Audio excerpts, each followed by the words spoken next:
Hello, and welcome back to Honest Healthcare. Oh yes, you may notice that we've become two-dimensional.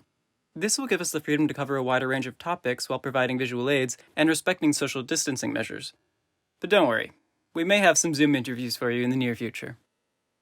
Now, we know these are scary, uncertain times, and in this atmosphere of fear, it can be easy to look for someone to blame, especially if you have loved ones in long-term care and feel powerless to help. Some may have seen the recent influx of COVID cases in nursing homes and assumed a lack of precaution or underreporting on the part of facilities. The reality playing out in Ryders facilities is that due to the swift precautionary measures we took early on, such as prohibiting visitation, taking temperatures of all workers entering facilities, limiting non-essential workers, and requiring the proper use of PPE, we're roughly 2 to 3 weeks behind the curve of the general public, meaning we kept the virus at bay for several weeks after cases first spread across the state.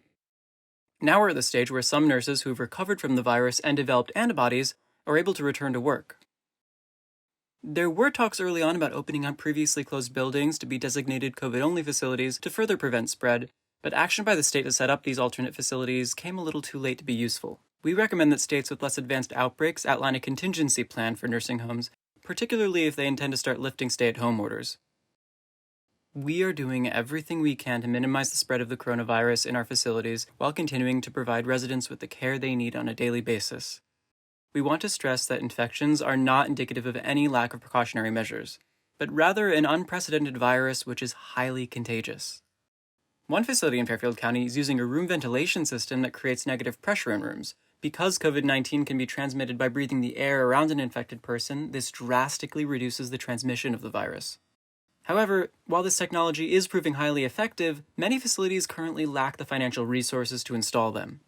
The current financial burden of the coronavirus response on nursing homes is a major challenge.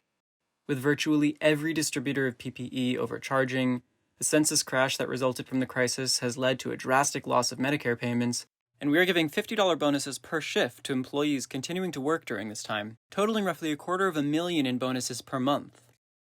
With all that said, we want to extend a sincere thank you to the Governor's Office for his support, the Federal Health and Human Services Department for theirs, and all our healthcare heroes across the state continuing to show up and provide vital support to residents. We also want to thank you, our viewers, for taking the time to learn a bit more about the issues facing the long-term care industry. It's an important part of healthcare for individuals with round-the-clock needs, and increasing public understanding will be crucial in ensuring we're able to weather this storm and continue providing the quality care our aging population needs and deserves.